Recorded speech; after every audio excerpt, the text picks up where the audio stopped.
और किसान भाइयों के लिए भी किसान सम्मान निधि किस किस को मिलती, हाथ खड़े करें। बताओ आप, जोरदार ताली बजाए हमारे किसान भाइयों बहनों के लिए भी। इसलिए बलराम जयंती भी अच्छी मनेगी, श्री कृष्ण जयंती भी धूमधाम से मनेगी और प्राकृतिक खेती को बढ़ावा देने के लिए दीपावली के बाद गोवर्धन जयंती भी अच्छी मनेगी। जोरदार ताली बजाए गोवर्धन जयंती। किसानों के लिए, गेहूं के लिए भी हमारी सरकार लगातार अपने सभी प्रकार के प्रबंधन करते हुए 104 लाख मीट्रिक टन का उपार्जन हमने किया है। इसके भरोसे से 2625 रुपए क्विंटल गेहूं खरीदा है भावांतर योजना के माध्यम से। अब तो सोयाबीन पे तो गए साल भावांतर दिया, आप भी चिंता मत करना, धान पर भी हम भावांतर देने वाले। जोरदार ताली बजाए भावांतर योजना। आप धान लगाओगे, जो भाव आपको मंडी में बेचे अच्छे से अच्छा भाव दिलाने का प्रयास करेंगे, लेकिन अगर नहीं मिला तो बीज का अंतर वो हमारी सरकार आपको देने वाली है। आपके माध्यम से ये भावांतर योजना मोदी जी के माध्यम से मध्य प्रदेश लागू करने वाला है। हमारी सरकार खेत से लेके कारखाने तक और बाग से लेके बाजार तक हर एक क्षेत्र में मूल्य संवर्धन श्रृंखला लगा रही है। अद्भुत तीर्थ बना रहे हैं। तीर्थ दर्शन योजनाओं में भी आपको सभी प्रकार की मदद कर रहे हैं। और लाडली बहना कौन कौन है, हाथ खड़े करके बताएं। लाडली बहना है, अपने दोनों हाथ खड़े करें, मालूम पड़ जाएगा कौन कौन है। अपने आप के लिए ताली बजाए। आपके लिए भी हमारी सरकार लगातार राशि दे रही है। और किसान भाइयों के लिए भी किसान सम्मान निधि किस किस को मिलती, हाथ खड़े करें। बताओ आप, जोरदार ताली बजाए हमारे किसान भाइयों बहनों के लिए भी। इसलिए बलराम जयंती भी अच्छी मनेगी, श्री कृष्ण जयंती भी धूमधाम से मनेगी और प्राकृतिक खेती को बढ़ावा देने के लिए दीपावली के बाद गोवर्धन जयंती भी अच्छी मनेगी। जोरदार ताली बजाए गोवर्धन जयंती। और किसानों के लिए तो जो श्रद्धा थी हमारी सरकार भी, इसलिए किसान कल्याण वर्ष मनाते हुए इस पूरे वर्ष को किसान समृद्ध वर्ष के नाते से जान रही है। ऐसे में बीते दिन कल ही हमने अपनी कैबिनेट के माध्यम से किसानों की आग्रह रहता था कि आप 0% तो ब्याज लेते हो, ब्याज तो लेते नहीं हो, लेकिन 31 मार्च ये थोड़ा अटकता है। 31 मार्च में फसल कट के आती नहीं है, ऐसे में ब्याज लगता है पूरे साल का।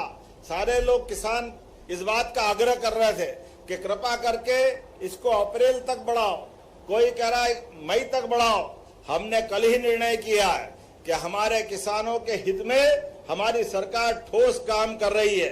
इसलिए हमने निर्णय किया है कि अब आप 1 साल के लिए आप जब से लोन लोगे तब से अगली डेट, मान लो 30 जून को ले रहे हो तो अगले साल 30 जून तक भरने का आपका पूरा साल गिनाएगा। अब 31 मार्च का झंझट खत्म हो जाएगा, किसानों को ये समृद्धि का नया मौका आएगा।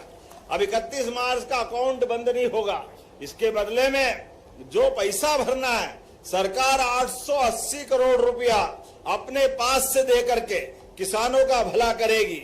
एक तरफ हम जब इस क्षेत्र में देखते हैं तो पर्यटन को लेकर भी, रोजगार को लेकर भी, उद्योग धंधे को लेकर भी प्रत्येक क्षेत्र की चिंता कर रहे हैं। इसलिए आप कभी सड़क बनाना हो, कभी और कोई विकास करना हो, तो अभी तक किसानों के लिए हमारी सरकार डबल राशि का मुआवजा देती थी।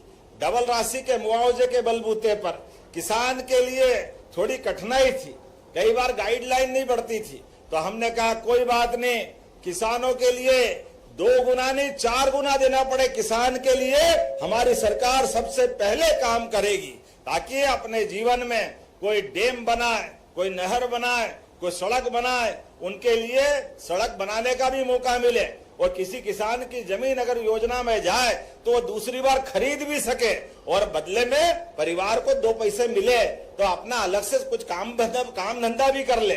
लेकिन आज जब मैं आपसे बात कर रहा हूं तो रानी दुर्गावती के नाम पिछली बार हमने चिड़ियाघर बनाने का यहाँ एक बड़ा निर्णय किया था। लगभग 500 करोड़ की लागत से एक बड़ा समृद्ध चिड़ियाघर बन रहा है। ऐसे में यहाँ रेस्क्यू सेंटर भी बना रहे हैं और इसके साथ ही साथ 35वीं बटालियन मंडला का नाम हमने रानी दुर्गावती पे रखा था, जो हमारा अपना रानी दुर्गावती की प्रतिबद्धता है। इस नाले के उधर मंडला और नाले के इधर जबलपुर, ये नोरई का नाला, एक तरह से वो 2 सौगात के लिए जोरदार ताली बजाओ हमारी 35वीं बटालियन के लिए। और कोदो कुटकी भी हमारी सरकार ने खरीदना चालू किया। कोदो कुटकी की कौन कौन फसल लगाता, हाथ खड़े करके बताओ, जो कोदो कुटकी का काम करता है। और लाडली बहना के पैसे किस किस को मिलते, बहना जरा हाथ खड़ी करके बताओ, लाडली बहना वाले आप में से। तो आप और जिनको किसान सम्मान निधि मिलती है, आप भी हाथ खड़े करो जिसके किसान सम्मान निधि मिलती है। आप बताओ कितनी बड़ी संख्या में हाथ खड़े हो रहा है। ये सारे काम रानी दुर्गावती जी की प्रेरणा से हो रहा है। जोरदार अभिनंदन करें। ये लगातार ये काम हम करते रहेंगे।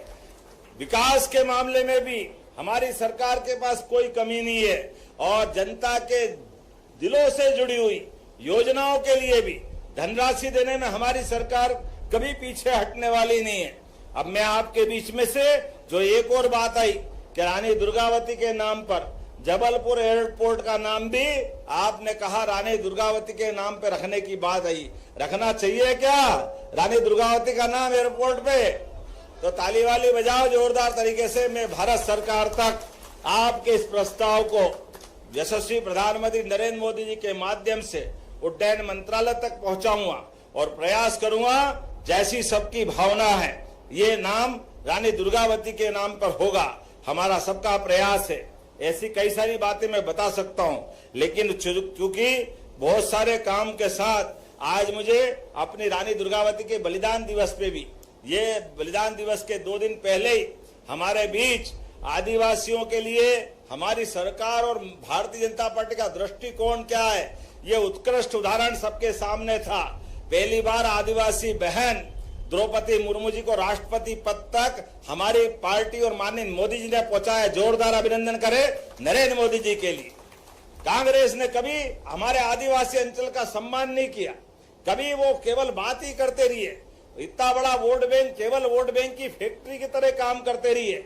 लेकिन हमारा सबका साथ, मोदी जी का जो कहना है, सबका साथ, सबका विकास, सबका विश्वास और सबका प्रयास, जो कहना है वो करके दिखाना है।